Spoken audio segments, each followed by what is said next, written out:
Iran आणि America यांनी संपूर्ण जगाला अडचणीत आणले होते आणि टेन्शनमध्ये आणले होते.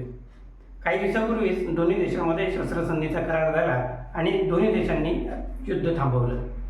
या घटनेला काही दिवस झालेले असतानाच परत शस्त्रसंधीचं उल्लंघन झालं आणि अमेरिकेने एका दिवसात म्हणजे 24 तासामध्ये इराणवर 80 हल्ले केले. नेमके शस्त्रसंधीला तडे काय केले?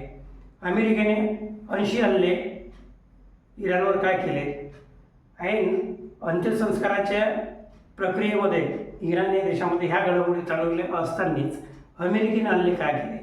या सर्व गोष्टीचा विचार समजून घेऊया आजच्या पॉडकास्टमध्ये. मी ॲडव्होकेट नागसिंग धाडसे आणि आपण पाहताय मुद्द्याचे बोल. मित्रांनो, इराण आणि अमेरिका यांचा काही दिवसापूर्वीच शस्त्रसंधीचा करार झाला होता. परंतु अमेरिकेने 24 तासामध्ये जवळपास इराणवर 80 हल्ले केले. एकीकडे इराणमध्ये 9 जुलैला जे इराणचे सर्वेसर्वा अयातुल्ला खेमेनी यांच्यावर अंत्यसंस्कार हे त्यांच्या इच्छेनुसार इराक येथे नजफ या शहरामध्ये होणार आहेत. त्या अंतर्गत त्यांचे जे पार्थिव आहेत आणि त्यांच्या कुटुंबातले इतर सदस्यांचे पार्थिव हे इराकमध्ये विमानाने पाठवलेले आहेत आणि संपूर्ण इराण या अंत्यसंस्काराच्या कार्यक्रमाची तयारी करत असतानाच अमेरिकेने इराणवर थेट 80 हल्ले चढवलेत. नेमके का?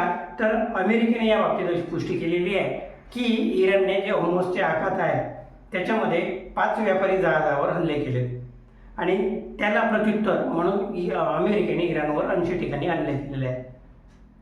या बाबतीत डोनाल्ड ट्रम्प यांनी जे आपले नाटोचे शिखर परिषद आहे त्याच्यामध्ये स्पष्ट उल्लेख केला आणि जाहीर केले की इराणसोबत असलेला जे शस्त्रसंधीचा करार होता तो संपलेला आहे आणि आम्ही यापुढेही जर अशा प्रकारे जर इराणने शस्त्रसंधीचे उल्लंघन केले तर आम्ही हल्ले करू, अशा प्रकारचा इशाराच ट्रम्प यांनी दिलेला आहे. तर दुसरीकडे इराणने सांगितलेले आहे की होर्मुझच्या आखातामध्ये जे करारा अंतर्गत जे नियमावली ठरलेली आहे त्या नियमाला अनुसरूनच मालवाहतूक करणारे जे व्यापारी जहाज आहे त्या मार्गानेच त्यांनी मार्गस्थ व्हायचं आहे.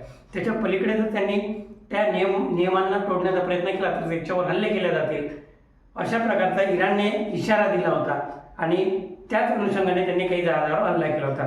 त्यापैकी एक जहाज कतार येथील देखील होतं. तर कतार सरकारने या बाबतीत इराणचा निषेध केलेला आहे. तेव्हा नेमकंच युद्ध थांबलेलं असताना परत या युद्धाने सुरुवात केली. याचा इनडायरेक्टली नाही तर डायरेक्टली परिणाम आपल्या भारतावर झालेला आहे, भारताच्या अर्थव्यवस्थेवर झालेला आहे. जवळपास जो आपला सेन्सेक्स आहे हा सेन्सेक्स 20 मिनिटामध्ये, जशी बातमी समजली 20 मिनिटामध्ये जवळपास 1000ने घटून जवळपास 76,000वर आलेला आहे. म्हणजे अप्रत्यक्षरित्या आणि प्रत्यक्षरित्याही महागाई झाली, इंधन झालं, इतर गोष्टीवर याचा परिणाम आपल्या होणारच आहे. तेव्हा आपल्याला या बाबतीत काय वाटलं? इराणचे जे हल्ले झालेले आहे, इराणवर जे हल्ले झालेले आहे ते योग्य की अयोग्य? अमेरिकेने राबवलेले जे धोरण आहे हे चूक की बरोबर? आपल्याला याबद्दल काय वाटते नक्की मला कळवा आणि माझ्या चॅनलला लाईक शेअर करा आणि चॅनल सबस्क्राईब करा.